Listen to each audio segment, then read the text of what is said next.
Let's move back to the defensive side of the ball here for our final couple minutes of discussion. We talked about the defensive line, and we've certainly sung the praises frequently of Denzel Burke, who I thought played tremendous again yesterday and got totally jobbed out of an interception.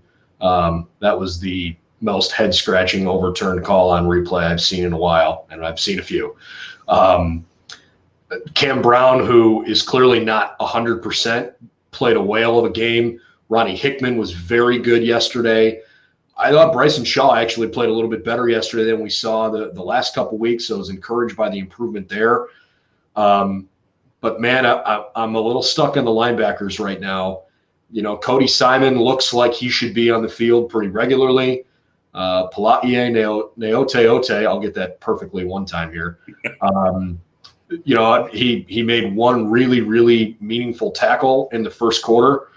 We talked about this off-air, Coach. Tommy Eichenberg he's such a good dude. He's such a good kid. He didn't have a single tackle yesterday. I'm not sure how you have, a middle linebacker for Ohio State finish the entire game without a tackle. Now, some of that could be because of all the rotating personnel, but he's been out there a lot. This linebacker group, and obviously Taraja Mitchell didn't play much yesterday. I think he got in for a couple plays, but did not play much yesterday. This group, as a whole, they've got to start taking a step forward here. They've got probably one more week where, we can survive some growing pains in that unit. But, man, you get into Big Ten play again, and there's going to be a lot of pressure on that group to perform at a high level.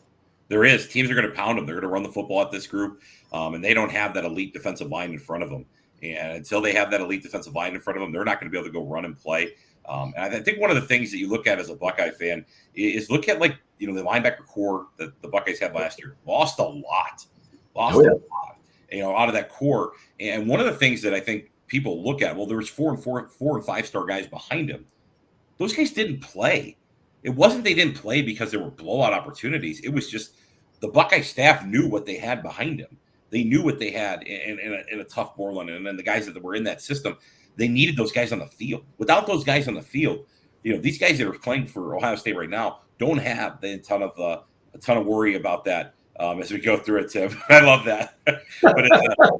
but as you're going forward, I think it's important to look at the ability that the Buckeyes have to have going forward to get some confidence in those guys. And you and I talked about that stat, and Tommy Eichenberg had 0 tackles at Mike linebacker. You can't play a Mike linebacker position, have 0 tackles in a game. If you have 0 tackles in the game, hopefully what that means is that the defensive line is cleaning up everything else. Unfortunately, Hickman leads the team in tackles, and as you're going forward, there's going to have to be more production out of that room. They're still trying to figure it out. They're still trying to find out who the right guys are. And credit, like you said, Brendan, I thought Shaw played better at safety yesterday, but also he's a zone safety. They protected him a little bit more from that standpoint. And he's a tremendous athlete. I don't know if people give him enough credit. I mean, he was like an All-American lacrosse player as well. And he's got a lot of upside. What I love seeing about him yesterday was his ability when he was going for when the pick six at the end of the game.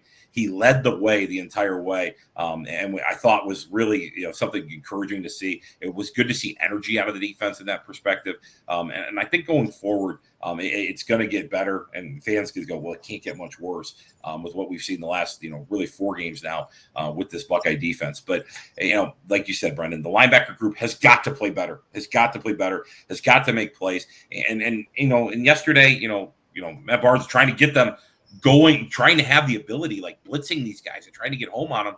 And, Eichenberg had the one hurry, wasn't as deliberate and as effective as they had hoped going forward. So that's something that's going to be really, really important this week. And I know Al Washington's working his tail off to make sure these guys are getting there, but they've got to mature faster and continue to grow to make sure that they're doing things the right way.